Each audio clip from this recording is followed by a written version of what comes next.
Pernahkah Anda bertanya-tanya, bagaimana rasanya tinggal di sebuah negara di mana hukum biologi seolah berhenti di gerbangnya? Selamat datang di kota Vatikan, negara terkecil di dunia, sebuah benteng emas di mana populasinya hampir seluruhnya laki-laki dan romansa secara struktural dilarang. Ini bukan sekadar tempat wisata, ini adalah negara berdaulat dengan pasukannya sendiri dan kode sosial yang menggantikan hasrat manusia dengan pengabdian ilahi. Di bagaimana sebuah masyarakat bisa bertahan hidup tanpa keluarga atau kehidupan tradisional. Kita akan masuk ke balik tembok batu yang tinggi untuk mengungkap rahasia dari enclave misterius ini. Jika Anda terpesona oleh sudut-sudut tersembunyi di dunia, pastikan untuk menekan tombol suka, berlangganan saluran kami, dan beri komentar Discovery di bawah agar Anda tidak melewatkan pembahasan mendalam kami tentang tempat-tempat paling unik di planet ini. Sekarang, mari kita jelajahi kota yang diatur oleh iman, bukan oleh hasrat. Negara terkecil di bumi, raksasa yang mungil. Kita memulai perjalanan kita di pintu perunggu yang besar dan megah yang memisahkan jalanan Italia yang kacau dari kenyataan yang sama sekali berbeda. Pernahkah Anda bertanya-tanya bagaimana rasanya melintasi seluruh negara dalam waktu yang dibutuhkan untuk meminum secangkir kopi? Dengan luas hanya 44 hektar, yang kota Vatikan begitu kecil sehingga Anda bisa memasukkannya ke dalam Central Park, New York sebanyak 8 kali. Ini adalah anomali sejati dalam geografi modern. Sebuah enclave berdaulat yang terkunci sepenuhnya di jantung kota Roma. Dengan populasi yang jarang melebihi 800 penduduk, ia memegang gelar sebagai negara dengan penduduk paling sedikit di bumi. Namun, jangan biarkan kurangnya luas wilayah menipu Anda. Apa yang kurang dari Vatikan dalam hal mil persegi, ia kuasai dalam pengaruh global. Saat kita melangkah ke hamparan luas lapangan Santo Petrus, skala arsitekturnya yang luar biasa dirancang untuk membuat individu merasa kecil. Setiap jengkal tanah ini dianggap suci, diatur oleh hukumnya sendiri, sistem teleponnya sendiri, dan bahkan pengadilan yudisialnya sendiri. Anda tidak akan menemukan pinggiran kota yang luas, sistem jalan raya yang bising, atau lingkungan perumahan yang umum di sini. Sebaliknya, lanskapnya adalah labirin padat bertembok tinggi yang terdiri dari istana-istana Renaissance, arsip rahasia, dan taman-taman yang tertata rapi yang telah dirawat selama berabad-abad. Ini adalah negara dengan kepentingan vertikal, di mana kekuasaan diukur bukan dari luas daratan, melainkan dari jangkauan spiritual dan kedalaman sejarah. Bagi segelintir orang yang menyebut tempat ini sebagai rumah, kehidupan dijalani dalam batas yang bergengsi namun sempit. Ini adalah gelembung emas yang sunyi, di mana dunia luar terasa sangat jauh, meskipun hiruk-pikuk modern Roma hanya berjarak beberapa langkah melewati pos pemeriksaan Garda Swiss yang tabah. Sebuah negara yang dibangun di sekitar yang ilahi, monumen yang hidup. Mengapa kota seperti ini masih ada di abad ke-21 kita yang berteknologi tinggi dan sekuler? Untuk benar-benar memahami Vatikan, kita harus menyadari bahwa ini bukanlah negara yang dibangun untuk warga negara dalam pengertian tradisional. Ini adalah negara yang dibangun sebagai takhta bagi sebuah gereja. Setiap aktivitas di sini, mulai dari cara kantor pos mengantarkan surat hingga cara polisi setempat menegakkan hukum, berpusat pada gereja Katolik dan pemimpin tertingginya, Paus. Sementara ibu kota dunia lainnya, seperti London atau Tokyo, memprioritaskan perdagangan, hiburan, atau teknologi. Vatikan berfungsi sebagai markas besar yang masif dan hidup bagi sebuah keyakinan yang menjangkau setiap sudut dunia. Bayangkan, terbangun di sebuah kota di mana berita pagi bukanlah tentang pasar saham, melainkan dekrit kepausan dan perjalanan pagi. Anda adalah berjalan melewati 2 milenium sejarah manusia. Setiap ritual sosial berakar pada tradisi kuno, dan waktu seolah bergerak secara berbeda di sini. Anda tidak akan menemukan partai politik, pemilihan umum demokratis atau debat sekuler di dalam tembok-tembok ini.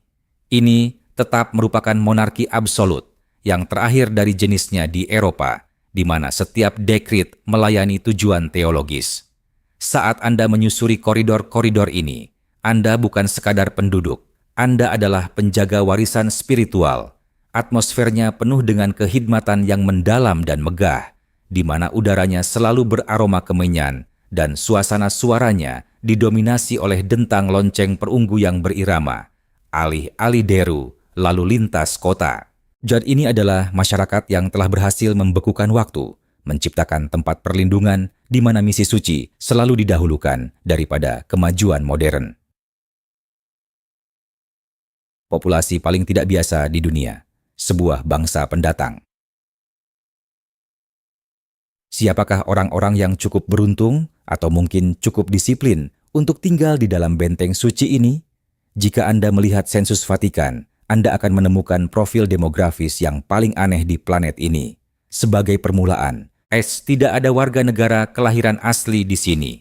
Mengapa? Karena tidak ada bangsal bersalin dan tidak ada kewarganegaraan berdasarkan hak lahir. Anda tidak menjadi warga negara Vatikan karena dilahirkan. Anda menjadi warga negara melalui penunjukan. Populasinya hampir secara eksklusif terdiri dari klerus tingkat tinggi, imam, biarawan, dan garda Swiss yang elit. Ini adalah masyarakat penduduk resmi yang pada dasarnya sedang dalam perjalanan dinas berisiko tinggi untuk takhta suci. Namun, inilah bagian yang paling mencolok yang tidak disadari banyak orang. Kewarganegaraan Vatikan hanya bersifat sementara. Saat Anda berhenti bekerja untuk gereja atau menyelesaikan masa tugas Anda, paspor Anda dicabut dan Anda harus kembali ke kebangsaan asal Anda. Hal ini menciptakan komunitas transien dari para pejabat elit yang tidak memiliki akar permanen di tanah yang mereka pijak. Tidak ada keluarga yang telah tinggal di sini selama beberapa generasi. Tidak ada anak-anak yang bermain di halaman dan tidak ada pasangan lansia yang pensiun di apartemen setempat. Ini adalah dunia birokrasi yang maskulin, di mana identitas dan tempat tinggal Anda terikat langsung pada pangkat Anda dalam hierarki gereja. Tinggal di sini berarti menjadi bagian dari klub ultra eksklusif, di mana biaya masuknya adalah pengabdian hidup total dan pintu keluarnya tidak terelakkan. Ini adalah bangsa laki-laki yang telah menukar kenyamanan rumah tradisional dan kehidupan keluarga demi sebuah kamar di istana. Semuanya atas nama panggilan ilahi yang lebih tinggi. Sumpah, hening, dan selibat. Dunia tanpa romansa. Pernahkah Anda berhenti sejenak untuk membayangkan sebuah masyarakat di mana konsep berkencan itu sendiri tidak ada? Di jantung Vatikan, dorongan biologis yang menggerakkan hampir setiap kota lain di bumi, romansa, pernikahan, dan keintiman fisik, disingkirkan secara hukum, sosial, dan spiritual. Bagi sebagian besar penduduknya, para imam dan klerus berpangkat tinggi, kaul selibat bukan sekadar saran. Itu adalah hukum besi di negeri ini. Ini bukan sekadar pilihan agama pribadi. Ini adalah fondasi struktural tempat seluruh negara dibangun. Di dalam dinding-dinding kuno yang bergema ini, hati yang tak terbagi adalah standar emasnya. Ini berarti setiap tetes kasih sayang dan gairah manusia sengaja dialihkan dari pasangan duniawi dan sepenuhnya ditujukan kepada yang ilahi. Anda tidak akan menemukan makan malam romantis dengan cahaya lilin di gang-gang tersembunyi di sini. Dan Anda tidak akan pernah melihat pasangan berjalan bergandengan tangan melalui taman-taman yang tertata rapi saat matahari terbenam. Dan kehidupan pribadi para pria ini diatur oleh disiplin ketat berusia berabad-abad yang bagi banyak orang di dunia modern kita yang sangat terobsesi dengan seks akan dianggap mustahil untuk dijalani. Hal ini menciptakan suasana psikologis yang unik, tabah, dan sangat tenang. Sementara, wilayah Roma lainnya hanya beberapa meter melewati gerbang, berdenyut dengan gairah yang membara, dan La Dolce Vita, budaya Italia, Vatikan tetap menjadi pulau pengekangan yang sunyi. Dalam banyak hal, ini adalah eksperimen sosial besar dalam penekanan ego, sebuah tempat di mana denyut kota tidak ditemukan dalam detak jantung kekasih yang berdegup kencang, melainkan dalam nyanyian doa malam yang lambat dan berirama. Bagi penduduk Vatikan, kesendirian tidak dipandang sebagai kesepian. Itu adalah persyaratan profesional dan lencana kehormatan spiritual. Nadia. Perempuan di Vatikan, kehadiran yang sunyi dan terbatas. Anda mungkin bertanya pada diri sendiri, apakah ada ruang sama sekali bagi perempuan di benteng maskulin ini? Jawabannya adalah ya, tetapi disertai dengan catatan sejarah yang signifikan. Selama berabad-abad, Vatikan pada dasarnya adalah tanah tanpa perempuan. Namun saat ini, sejumlah kecil perempuan yang berdedikasi tinggal dan bekerja di dalam tembok kedaulatan ini. Namun, ide kehadiran mereka seringkali sunyi, profesional, dan didefinisikan dengan hati-hati. Anda akan menemukan mereka bekerja sebagai restorator seni kelas dunia di Museum Vatikan, menangani manuskrip yang rapuh, atau bertugas sebagai jurnalis dan ahli administrasi untuk outlet media global Takhta Suci. Namun inilah kendala yang menentukan dinamika gender, karena imamat Katolik secara ketat dikhususkan bagi laki-laki, tuas kekuasaan politik dan spiritual tertinggi tetap sepenuhnya berada di luar jangkauan perempuan. Di negara ini tidak ada ibu negara dan tidak ada kardinal perempuan yang dapat memasuki konklav rahasia untuk memilih paus baru. Meskipun reformasi baru-baru ini di bawah Paus Fransiskus telah membuka lebih banyak pintu administratif tingkat tinggi daripada sebelumnya, demografinya tetap didominasi oleh laki-laki. Dan bagi segelintir perempuan yang tinggal di sini, seperti istri dari Garda Swiss atau staf awam khusus, hidup adalah sebuah studi tentang kebijaksanaan yang ekstrem. Mereka menavigasi dunia di mana ikon perempuan utamanya adalah perawan Maria dan para santo-santa yang tabah dari masa lalu. Alih-alih perempuan modern yang berorientasi karier yang kita lihat di dunia sekuler abad ke-21. Ini adalah tempat di mana feminitas sangat dihormati dalam teori, teologi, dan karya seni yang tak ternilai harganya, namun tetap sebagian besar terpinggirkan dalam hierarki pengambilan keputusan sehari-hari di negara tersebut. Masyarakat tanpa kehidupan malam, kota yang tak pernah berpesta. Saat matahari terbenam di balik kubah Basilika Santo Petrus yang ikonik dan menjulang tinggi, sesuatu yang aneh dan hampir menyeramkan terjadi. Negara ini pada dasarnya berhenti beroperasi. Pernahkah Anda bertanya-tanya seperti apa kehidupan malam di negara para pastor dan teolog? Jawabannya sederhana dan gamblang. Itu tidak ada. Tidak ada bar trendy, tidak ada klub malam yang berdentum, tidak ada bioskop, dan tidak ada teater larut malam. Tidak ada vibe yang bisa ditemukan di jalanan setelah gelap, hanya gema langkah kaki, seorang penjaga yang sedang berpatroli, atau cahaya redup yang berkedip dari jendela perpustakaan tempat teks kuno sedang dipelajari. Sementara distrik-distrik Romawi di sekitarnya seperti Trastevere atau Prati, ramai dengan bar anggur, tawa, dan musik keras, Vatikan menarik diri ke dalam keheningan biara yang pekat, yang terasa seperti melangkah kembali ke abad pertengahan. Bagi seorang penduduk Vatikan, malam mingguan yang meriah tidak melibatkan koktail atau tarian, melainkan mungkin melibatkan diskusi ilmiah sambil makan malam bersama yang sederhana atau jalan-jalan sendirian melalui Taman Vatikan yang sunyi. Tidak ada budaya nongkrong atau pertemuan sosial demi kesenangan semata. Setiap ruang di dalam kota ini adalah kantor fungsional atau tempat suci yang sakral. Ketiadaan hiburan total ini bukan sekadar kebetulan atau akibat dari populasi yang kecil. Ini adalah cerminan langsung dari misi tunggal kota tersebut.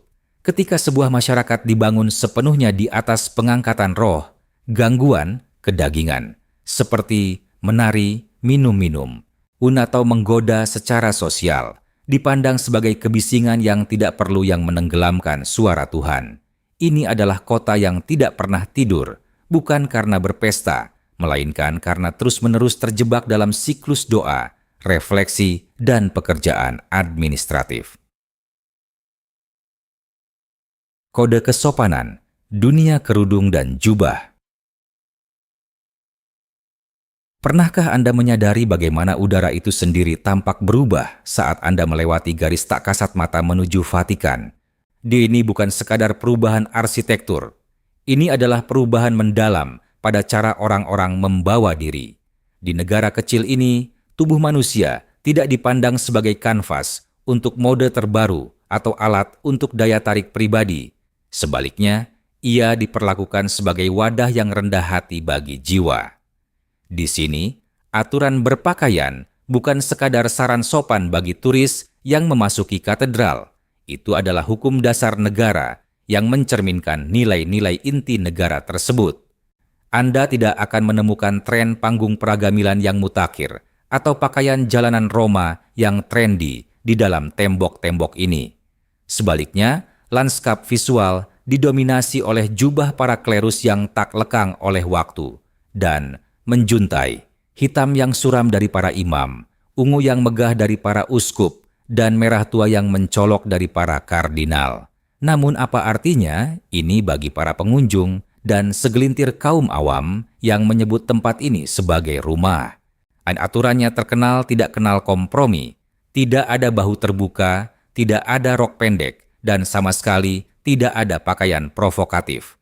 Lingkungan yang ketat ini menciptakan jarak psikologis yang unik dari obsesi dunia modern terhadap keseksian fisik dan kemudaan. Di Vatikan, definisi kecantikan dialihkan. Ia ditemukan dalam marmer dingin patung Michelangelo atau sutra emas yang rumit pada kain altar, alih-alih pada lekuk tubuh seseorang.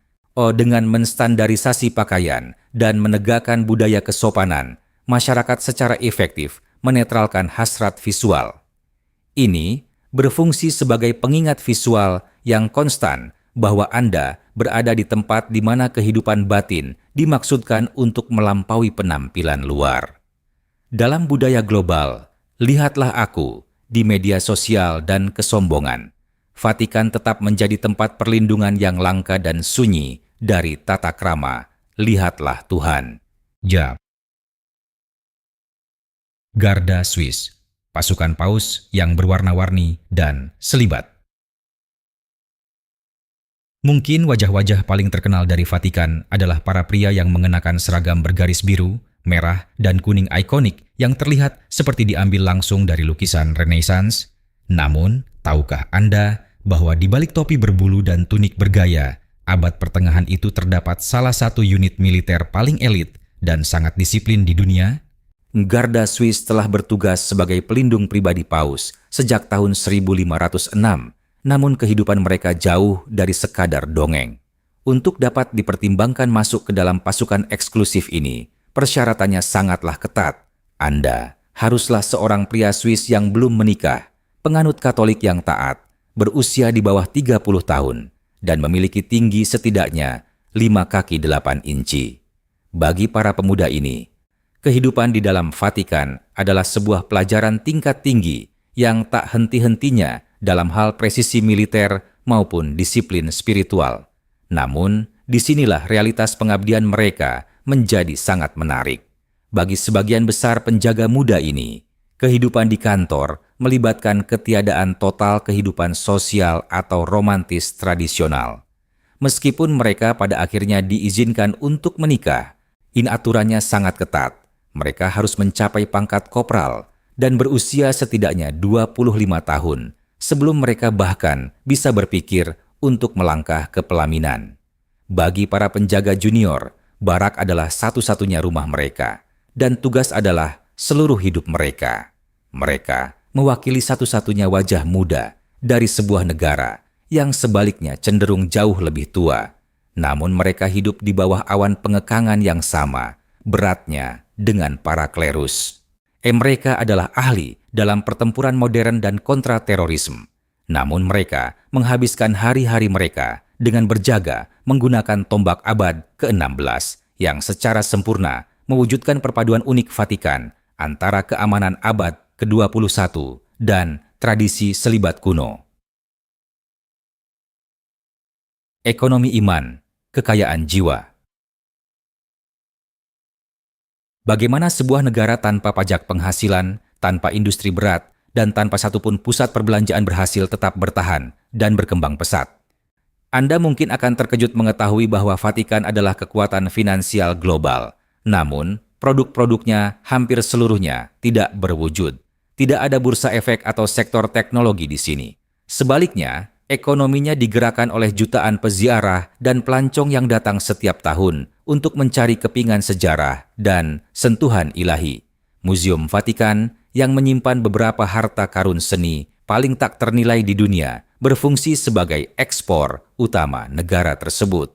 Setiap tiket yang terjual dan setiap souvenir kecil yang dibeli di toko hadiah berkontribusi langsung ke kas negara, memungkinkannya untuk mempertahankan kemerdekaannya. Namun, ekonomi Vatikan juga terkenal dengan keunikan menarik yang tidak akan Anda temukan di tempat lain. Tahukah Anda bahwa mereka memiliki apotek sendiri yang bebas bea dan seringkali menyediakan obat-obatan langka yang sama sekali tidak tersedia di Italia, atau kantor pos mereka sendiri, yang secara luas dianggap sebagai salah satu yang paling efisien di dunia, memproses jutaan surat yang dikirim oleh wisatawan yang menginginkan cap pos Vatikan yang langka itu. Mereka bahkan mencetak koin euro mereka sendiri yang menampilkan rupa paus. Koin-koin ini sangat langka, sehingga para kolektor di seluruh dunia bersedia membayar ratusan kali lipat dari nilai nominalnya hanya untuk memilikinya. Ini adalah ekonomi lingkaran tertutup, di mana keuntungan bukanlah tujuan akhir, melainkan sarana untuk diinvestasikan kembali dalam pemeliharaan gereja dan pelestarian seni manusia. Ini adalah sebuah negara yang telah membuktikan bahwa Anda tidak membutuhkan sektor manufaktur jika Anda memegang kunci menuju warisan budaya dan spiritual paling signifikan di dunia. Di mana iman melampaui diri, pengorbanan tertinggi. Saat kita mencapai inti dari misteri sosial Vatikan, kita harus bertanya, apa harga yang harus dibayar untuk hidup di tempat seperti itu? Bagi penduduk negara terkecil di dunia ini, jawabannya adalah diri sendiri. Ini adalah sebuah masyarakat di mana identitas individu menjadi nomor 2 setelah misi spiritual korporat. Di dunia luar, kita diajarkan untuk mengejar merek pribadi kita, minat romantis kita, dan kenyamanan materi kita. Namun di dalam Vatikan, tujuannya adalah untuk melebur ke dalam tradisi. Anda bukan sekadar Anda. Anda adalah pelayan dari garis keturunan berusia 2000 tahun. Hal ini menciptakan lanskap psikologis di mana ambisi pribadi dan hasrat biologis dipandang bukan sebagai tujuan, melainkan sebagai rintangan yang harus diatasi. Ini adalah sebuah paradoks yang memikat. Vatikan adalah tempat dengan keindahan fisik yang luar biasa, emas di altar-altar, kemegahan kapel Sistina, namun ia menuntut kehidupan dengan kesederhanaan internal yang ekstrem. Bagi para pria yang menyusuri koridor-koridor ini, ketiadaan keluarga, pasangan, atau kehidupan sosial pribadi bukanlah kekosongan yang harus diisi, melainkan ruang untuk ditempati oleh iman. Ini adalah model masyarakat yang menolak saat ini demi kekekalan. Dengan menghilangkan gangguan dunia modern, Vatikan menciptakan ruang hampa yang diisi oleh ritual, studi, dan pelayanan. Ia tetap menjadi contoh komunitas paling abadi di dunia yang percaya bahwa roh lebih kuat daripada daging. Sebagai kesimpulan, Kota Vatikan adalah pengingat yang kuat bahwa tidak semua negara dibangun di atas fondasi hasrat modern yang sama. Dengan memilih disiplin di atas gangguan dan iman di atas romansa, kantong kecil ini tetap menjadi benteng spiritual paling abadi di dunia. Ini adalah tempat yang membuktikan bahwa keheningan bisa lebih keras daripada kebisingan, dan tradisi bisa lebih kuat daripada waktu. Jika Anda menikmati pembahasan mendalam tentang masyarakat paling unik di dunia ini, jangan lupa untuk menekan tombol suka dan berlangganan untuk dokumenter kelas dunia lainnya. Apa pendapat Anda tentang kehidupan di balik tembok-tembok ini? Beritahu kami di kolom komentar di bawah. Kami membaca setiap komentar. Terima kasih telah menonton dan sampai jumpa di penjelajahan berikutnya.